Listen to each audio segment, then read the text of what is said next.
Hello Ibran, আসসালামু আলাইকুম। আজকে চলে এসেছি ঢাকার প্রাণপ্রিয় স্থান লালবাগ কেল্লা। লালবাগ কেল্লার দরজার ঠিক ডান পাশে রয়েছে টিকিট কাউন্টার। জনপ্রতি টিকিটের দাম হচ্ছে 30 টাকা, আর 5 বছরের নিচে তাদের টাকা লাগে না, আর বিদেশি তাদের জন্য হচ্ছে 200 টাকা। এভাবে যাবেন যারা নারায়ণগঞ্জ, তারা হচ্ছে মমিতা বাসে আজিমপুর নেমে গেলে তারপর আপনি রিক্সা নিয়ে যেতে পারবেন। আর যারা ঢাকা, তারা গুলিস্তান থেকে যে কোনো রিক্সা বা সিএনজি দিয়ে আপনি চলে যেতে পারবেন। লালবাগ কেল্লা মোগল আমলের বাংলাদেশের একমাত্র ঐতিহাসিক নিদর্শন, যাতে একই সাথে ব্যবহার করা হয়েছে কষ্টি পাথর, মার্বেল পাথর আর রঙে বেরঙের টালি। লালবাগ কেল্লা ছাড়া বাংলাদেশে আরও কোনো ঐতিহাসিক নিদর্শনে এমন কিছু সংমিশ্রণ পাওয়া যায়নি আজ পর্যন্ত। প্রায় প্রতিদিন হাজারো দেশি বিদেশি দর্শনার্থীদের পদচারণায় মুখরিত হয় ঢাকার লালবাগ কেল্লার এই দুর্গটি। লালবাগ কেল্লার নামকরণ, স্বাভাবিকভাবে যে কেউ যদি এই নামকরণের কারণ চিন্তা করে, তাহলে স্বাভাবিকভাবেই তার মাথায় আসবে যে লালবাগে থাকার কারণে এর নাম লালবাগ কেল্লা রাখা হয়েছে। ধারণাটি মোটেও ভুল নয়। আর হ্যাঁ, বন্ধ খোলার সময়সূচি গ্রীষ্মকাল সকাল 10টা থেকে সন্ধ্যা 6টা পর্যন্ত কেল্লা খোলা থাকে। মাঝখানে দুপুর 1টা থেকে 1টা 30 পর্যন্ত আধা ঘন্টার জন্য বন্ধ থাকে। আর শীতকালে সকাল 9টা থেকে বিকেল 5টা পর্যন্ত খোলা থাকে। শীতকালেও দুপুর 1টা থেকে 1টা 30 পর্যন্ত বন্ধ থাকে। আর সবসময়ের জন্য শুক্রবার জুম্মার নামাজের জন্য সকাল 9টা থেকে 12:30 পর্যন্ত খোলা, এরপর 12:30টার পর অফ হয়ে যায়। আবার 2টা থেকে 5টা পর্যন্ত খোলা থাকে। আর রবিবার সহ সকল সরকারি ছুটির দিন লালবাগ কেল্লা বন্ধ থাকে। দেখার মতো যা যা রয়েছে: কেন্দ্রস্থলে দরবার হল ও হাম্মামখানা, পরিবিবির সমাধি, উত্তর পশ্চিমাংশে শাহী মসজিদ। কেল্লাতে একটি মসজিদ আছে। আজম শাহ দিল্লিতে চলে যাওয়ার আগে তিনি এই মসজিদটি তৈরি করে গিয়েছিলেন।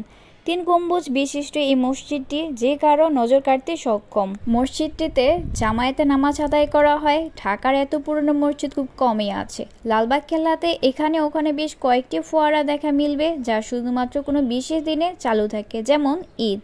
কেল্লার সুড়ঙ্গ পথও আছে। লোকমুখে শোনা যায় যে আগে নাকি সুড়ঙ্গ পথগুলোতে যাওয়া যেত, তবে এখন আর যাওয়া যায় না। লালবাগ কেল্লার সর্বসাধারণের দেখার জন্য একটি জাদুঘর রয়েছে, যা পূর্বে নবাব শায়েস্তা খাঁ এর বাসভবন ছিল, আর এখান থেকে তিনি সবকিছু নিয়ন্ত্রণ করতেন। জাদুঘরটিতে দেখার মতো অনেক কিছু রয়েছে। মুঘল আমলের বিভিন্ন হাতে আঁকা ছবি দেখা মিলবে সেখানে। লালবাগ কেল্লার ইতিহাস: লালবাগ কেল্লার নির্মাণ কাজ শুরু হয় 1678 সালে। তৎকালীন মুঘল সম্রাট আজম শাহ এই নির্মাণ কাজ শুরু করেন। যদিও আজম শাহ খুব কম সময়ের জন্যই মুঘল সম্রাট হিসেবে ছিলেন, তবুও অল্প সময়ের মধ্যে তিনি তার এই অসাধারণ কাজটি শুরু করেন।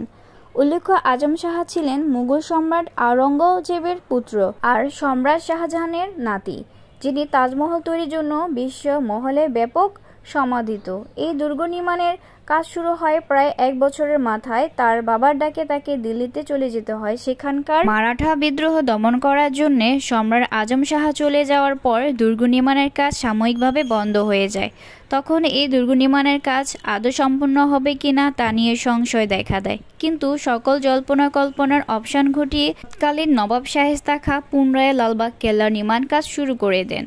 কাজে থেমে যাওয়ার প্রায় 1 বছর পরে পুরো উদ্যমে আবার কাজ চলতে থাকে দুর্গ নির্মাণের। তবে শায়েস্তা খাঁ পুনরায় কাজ শুরু করার পর প্রায় 4 বছরের মাথায় দুর্গের নির্মাণ কাজ আবার বন্ধ হয়ে যায়। এরপর দুর্গটি নির্মাণের কাজ আর শুরু করা হয়নি। নবাব শায়েস্তা খাঁ এর মেয়ে পরিবিবি মারা যাওয়ার কারণে মূলত শায়েস্তা খাঁ লালবাগ কেল্লার নির্মাণের কাজ বন্ধ করে দেন। পরিবিবির মৃত্যুর পরে সবার মধ্যে দুর্গটি সম্পর্কে বিদ্রূপ ধারণা জন্ম নেয়। সবাই দুর্গটিকে অপায়া ভাবতে শুরু করে দেয়। পরিবিবির মৃত্যুর পর তাকে লালবাগ দুর্গের মাঝেই সমাহিত করা হয়, আর এরপর থেকে একে পরিবিবির সমাধি নামে আখ্যায়িত করা হয়। পরিবিবির সমাধির যে গম্বুজটি আছে তা একসময় স্বর্ণখচিত ছিল, কিন্তু এখন আর তেমনটি নেই। তামার পা দিয়ে পুরো গম্বুজটি মুড়িয়ে দেওয়া হয়েছে। এই ভবনটি মুঘল সুবেদার শায়েস্তা খানের প্রিয় কন্যা পরিবিবির সমাধি নামে পরিচিত। বাংলাদেশের এই একটি মাত্র ইমারত মার্বেল পাথর, কষ্টি পাথর ও বিভিন্ন রঙের ফুলপাতা সুশোভিত চাকচিক্যময় টালির সাহায্যে অভ্যন্তরীণ 9টি কক্ষ অলঙ্কৃত করা হয়েছে।